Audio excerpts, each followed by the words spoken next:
Well, let's just see.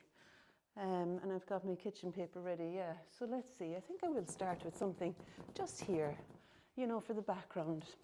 I did talk, didn't I, about putting on some masking tape, maybe just to mask off the tabletop because it's a bit lighter.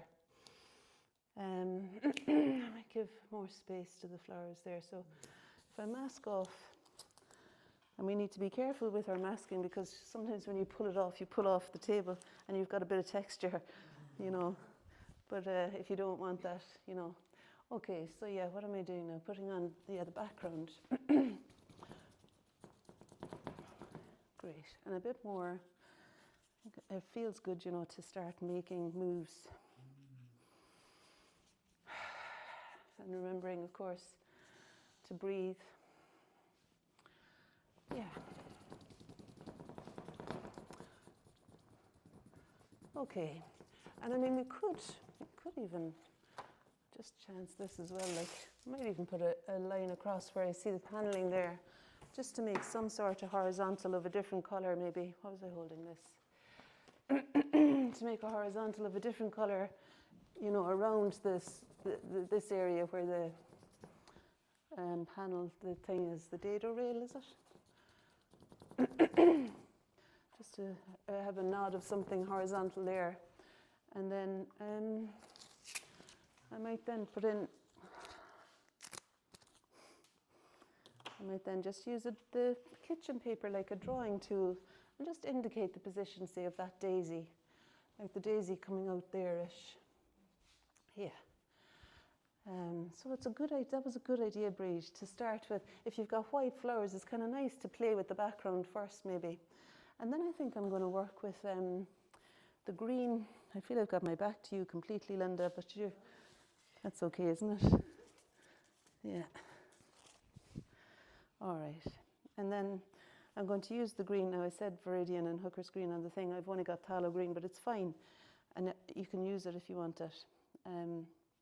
A dark green, dark brown, dark blue, in order to find something to represent the colour of the leaves. And I know it's a bit bright looking now, but I'm going to chance it and see what it looks like on there. So with the half-closed eyes, what I'm noticing is I need some brown into that. I want more brown in it. With half-closed eyes, I'm noticing the kind of dark that's anchoring the whole floral group together. I'm looking for the brown.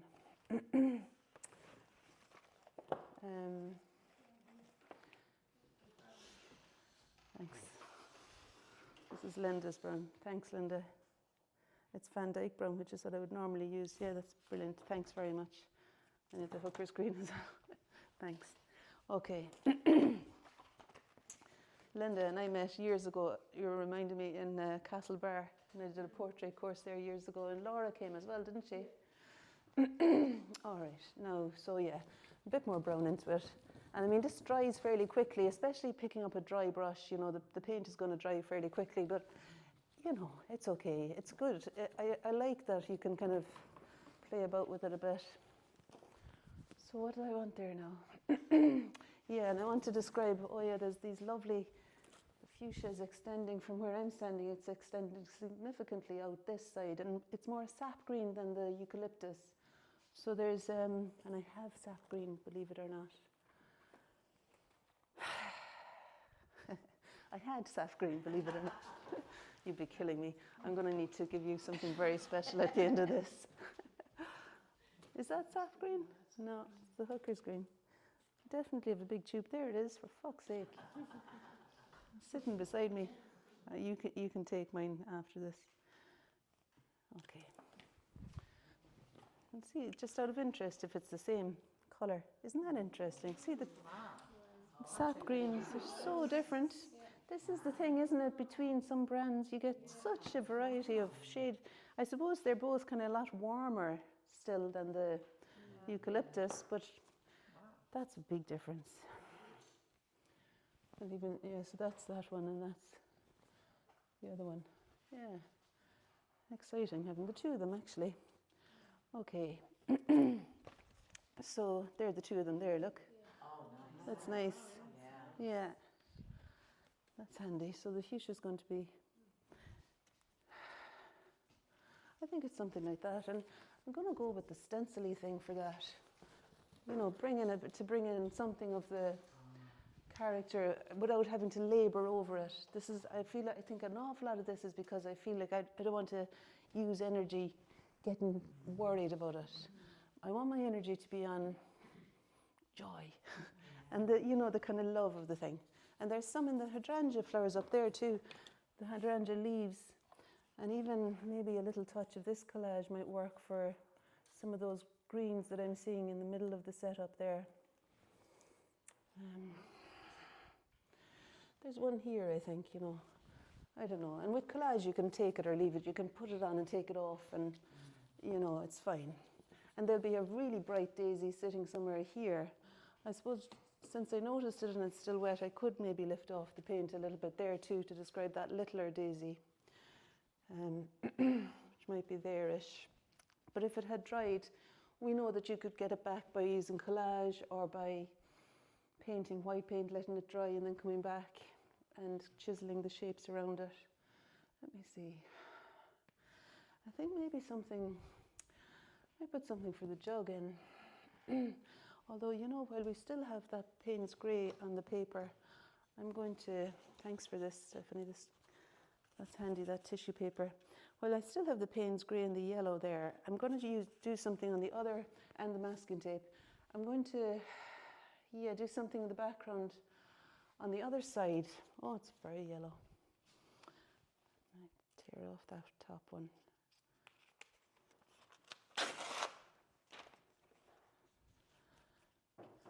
I just wanted a bit more of the Payne's grey than the yellow in the mix over on that side, because I don't really want it competing with the sap green or anything there. So, yeah. And I don't know why I did that, sorry. These are, it's fun though. And like from the shoulder rather than, you want to, and also I think wide, the width of the brush rather than this way, unless you want a thin splash, Yeah, it does feel quite like, I think we talked about the Focket move, there's a kind of, oh, come on, let's bring our own, okay, what was I thinking there now as well? Oh yeah, I was wanting to say that something that I find really steadying for me, along with the freedom in your body, I think there's something about the exhale. And I notice often when I go to steady myself and do something, it's on the out breath. You're kind of wanting to get back into here and here and here, here, here and here, and it's all of you. And the breath is a brilliant thing to help that happen. And Linda kindly bought another roll of kitchen paper today, so you're fantastic, Linda, thank you. I'm just going to, as this dries, I'm going to kind of scumble it a little bit. I don't want it to be so dark there, but I think it is darker than the tabletop. And it's on either side of the jug, so I kind of wanted to give a nod. Now this is where we see whether or not it's going to tear off. It's not too bad. Yeah, it's okay. All right. And I think I found a couple of things here that might work for the vase, maybe. I'm just going to see what options we have in case there's anything that would really work. And I mean, you could always paint a bit of paper. This happens to be quite close to the colour of it. Might be no harm. I might start with that. I'll just stick that down and see. And we can always use something like a stencil or let's see, so I might put it roughly there at the jug as it's kind of coming down into the tabletop. Yeah. Okay, and then just something quick, I think, to establish the rest of it. I've got my white paint. Yeah, titanium white. I'm going to mix the white to make a colour just like that, really, the colour of the vase. And then I thought I might possibly use, I really like this guy as well. That's nice paper, isn't it? But it's not at all, you know, we'll see, that might work later. I have set a timer now. I'm not just going to carry on enjoying myself all day long while you I will stop at some point. And it's just actually, I'm just using the Payne's Grey again, really, but I think it might have a touch of cadmium red in it, or some sort of red. You kind of just have to play about until you find the colour. I never really know what I'm doing, you know, it's just like trying your best to see what's there and get close as possible to it. That's why I like to hold the palette up so you can see the colour you're aiming for as you're making it. Payne's Grey. I need a little bit more of the Payne's Grey. There's a big tube of that there now, because that wasn't on the list. Just in case. You have it already? Oh yeah. You're on fire, Linda. And Linda donated the flowers as well, like. Okay, yeah, so I think that's not bad. I'm wondering now what to do. Might just make myself a little shape here that's a bit like the other side of the jug, just so that I'm not, again, having to kind of slow myself down too much. Just to see about getting the other side of it. Oh, I went under it. And we can wipe away some of this as it dries. You know how that leaves some interesting droplets. The acrylic, when it's drying, it kind of eats into the paint that's already on there. And sometimes it does that. Sometimes it's too dry underneath.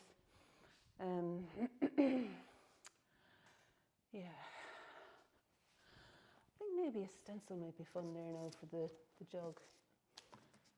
I've got a few of these. There's some really kind of fun stencils. I think that one's quite good because it gives me a feeling of the, I'm going to put a bit of ultramarine blue in it. It gives me a little bit of a feeling of the handle maybe, you know, but I can also just let the blue-grey come across a bit. I felt like there was different shadows that weren't really, that could be put on with a bit more blue. And I think the stencil just gives it something that you're not in control of. You know that thing of make chance essential, the thing that Paul Klee said. I love that, and I think you want to use anything that lets you kind of be surprised in your belly too. Like you want to kind of think, oh, that's nice, you know. It's exciting, isn't it? Make chance essential, yeah, it's a good one. And the other one I was talking about yesterday too was Matisse, I think. I mean, I don't know if these people actually said them, but I like them anyway. It could have been, you know, someone yesterday might have came up with it. He said, exactitude is not truth. So there's, you know, this tendency to get everything placed exactly where it is. A computer can do that for us. There's something more that we garner from what we're observing and feeling. Our whole sense, all of our sensory experience is kind of invested here. And what comes out then, you can trust that it's a faithful response, like, to what's there, you know.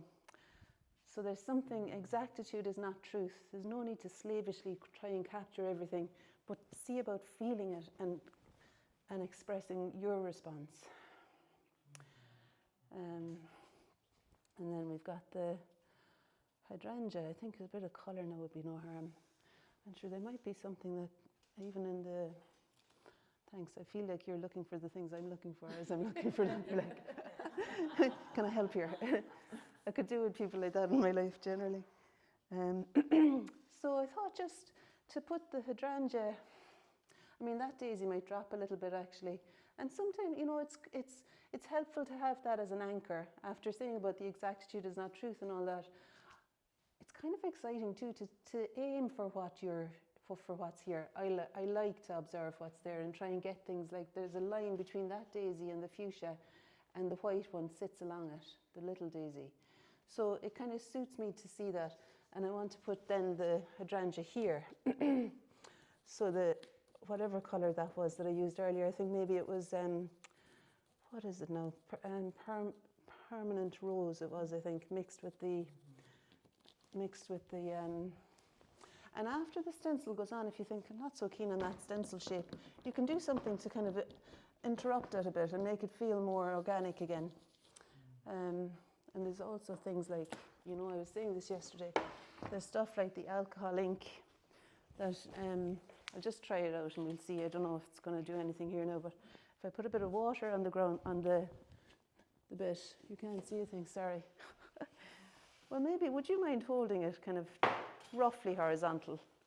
And we'll just see what happens if I drop some of this onto it. It's kind of nice colour, isn't it? Yeah. It spreads, when there's water on there already. I don't know, yeah. And I could even just print it so that we can sit it upright again. Just something to have. Nice. Yeah, it's kind of nice, isn't it? So there's stuff to play with. There's more like other water-based ink as well. Thank you. And there's midnight blue, different gold and yellow, different colours in the alcohol ink. And I kind of like it being the clump of hydrangea. So I didn't want the drip to continue in that instance. But it's a, you'll decide as you work what accidents you want to hold on to. You're the conductor of it, like an orchestra. You decide where you want the things to be loud and where you want things to be contained. Okay, and I might just do something in the last couple of minutes now, I'm assuming, because I feel like I'm here for a long time. I might just put some red on there. I think if I mix the cadmium red with the colour that was there already, it'll just dull it down a little bit. And if I put it, say, generally in the area where the fuchsia is sitting, I can then, again, maybe use the kitchen paper as a drawing tool. Make it into a drawing tool for yourself, damp enough that you can then lift out some of the shape of some of these lovely buds, the negative space, And you might find that you can do that with a brush as well. You could chisel the shapes with a damp brush. You could find, but actually I find the kitchen paper a quicker way, and you can press harder with it. So there's a couple of them shooting like that, and you could do it all the way along or not. I mean, it doesn't matter all that much. Fuchsia feel to me like they extend beyond themselves anyway, So there's something kind of alive in the edges. And then this is just almost a little bit of like a note-taking for myself to say there's a bit of red there that later on could be applied with the different, what was I saying I might use for the fuchsia? A bit of collage maybe, remember, a torn bit of paper. Maybe you could use the ink, could maybe describe some of those little bits at the top. You could just have a start made for a few of them with the ink. And the oil pastel can extract, so the white oil pastel, if you want more clarity in the background behind them, you could use your white oil pastel to get that new edge again. But I think the ink I was talking about, remember we were saying this fluorescent ink, when it's really bright, where the light is falling on some of those lovely petals coming down there. Now you might want to have already had some cadmium red on there, before putting on the really light bright bits. And just even a finger touch of it would be enough to let it sing out into the light then. Rather than over the white paper, it reads as like bling, I think. Well, you'll see, it depends. Just cover that, yeah, okay. And then there would be a bit more. The thing with the leaves, you can always use the stencil to layer up. There's eucalyptus leaves that are overlapping. Maybe this was the sap green, wasn't it? There are eucalyptus leaves that are overlapping the jug in places, and that overlapping thing I think can be very effectively described by moves of the different stencils, so that again you're not feeling like you have to slow yourself down too much in the early stages. And there will be, like yesterday, there will be the opportunity, you know your wild goose, so you can make a wild goose tame, but you can't make a tame goose wild. So starting, I was in Wales one time and they said, I've got a wild goose and we could not tame her down. And I said, some paintings are like that as well, aren't they, you know? But generally, to start with this expressive, energetic freedom, and do what you can as you're looking at the flowers and back to respond, and then forget about the mark. You've put it down, leave it alone, and see what happens next. And I think as the day goes on, you may find then that you kind of become a bit more excited about one thing, and you think, I want to do a little bit more considered modelling here, and something more considered here. And then draw out again and pick up a big brush. Notice if your shoulders are creeping up and if you're getting all kind of like a dog chasing a scent, you know. Notice that, and then pick up your big brush and a rag or whatever and do something general somewhere else. But I think it's a constant spiraling in, spiraling out. Inhale, exhale that we're involved in here. And I don't know about you, but I'm excited and inspired to see what unfolds today. It'll be great, yeah. So that's us. Thanks very much. All the best.